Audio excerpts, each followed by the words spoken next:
মুসলমান এক হোক, হিন্দু মুসলমান এক হোক।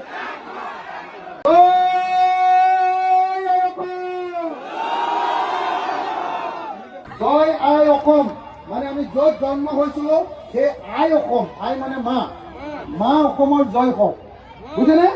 মই কেলে সংখ্যালঘু এলেকালৈ আহিলে সদায় জয় অসম দিওঁ জানেনে নাই? হিমন্তই কয় বোলে মুছলমান মানুহবিলাকে বোলে অসমতকৈ পাকিস্তানক বেছি ভাল পায়, হয়নে নকয়? এনেকৈ হয়নে নকয়? মই সদায় দেখুৱাই থাকোঁ যে মুছলমানে নিজৰ মাতৃভূমি অসমক ভাল পায়।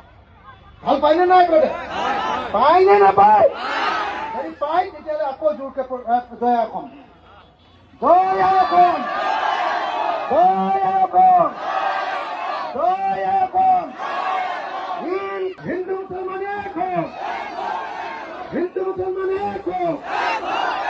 বিজেপিক দলিয়াই পেলাও, বিজেপিক দলিয়াই পেলাও, বিজেপি আৰএছএছক দলিয়াই পেলাও, হিন্দু সাম্প্ৰদায়িক দল বিজেপিক দলিয়াই পেলাও, মুছলমান সাম্প্ৰদায়িক দল বিজেপি এআইডিএফক দলিয়াই পেলাও।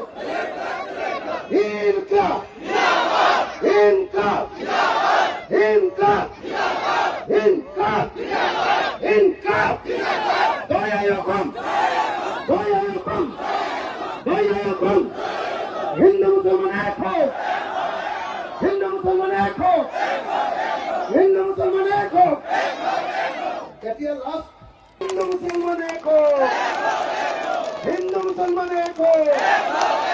সাম্প্ৰদায়িকতাবাদক পতন দিয়ক, সাম্প্ৰদায়িকতাবাদক পতন দিয়ক। জয় অসম, জয় অসম, জয় অসম। চেয়াৰমেনক জিকাবনে নাই? ইয়াত কিমানজনে চেয়াৰমেনক জিকাব? জিকাটো খেলাংগে, জিকাটো খেলাংগে চেয়াৰমেনে। তেতিয়াহ'লে অখিল গগৈৰ লগত এজন MLA হৈ গ'ল, সঁচাকে হ'লনে নাই? পিছত আকৌ উল্টা পুল্টা হ'ব নেকি? পিছত উল্টা পুল্টা কৰিব নেকি? এতিয়া ইয়াত থিয় লোকক পিছত যদি ভোট নিদিয়ে মৰিলো আৰু, সঁচাকে কওক। আটাইতকৈ মই কিন্তু এটা কথা কৈ দিলো দেই, গোটেই মুছলমান বিধায়ক সংখ্যালঘু বিধায়কবিলাকৰ ভিতৰত আটাইতকৈ দমদাৰ বিধায়ক কিন্তু চেয়াৰমেনে। চেয়াৰমেন দা বুজে নাই? গতিকে আপোনালোকৰ সমষ্টিত চেয়াৰমেন দাক পোৱাটো বহুত ভাগ্যৰ কথা, আৰু তাতকে এটা ভাগ্যৰ কথা যে চেয়াৰমেন দাই বিধায়ক হিচাপে যিমান কাম কৰিব আৰু আপোনালোকৰ কোনো বিধায়কে কৰিব নোৱাৰে। হ'বনে? সঁচাকে ভোট দিবনে নাই? যদি দিয়ে একেলগতে জোৰকে এটা হাত তালি,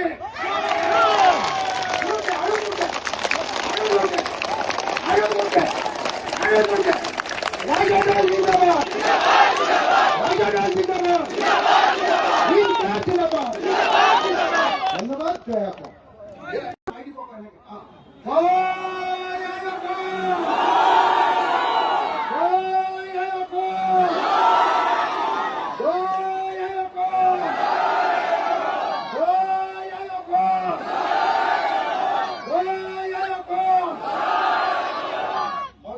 আপনি কেলে বহি আছে? জয় অসম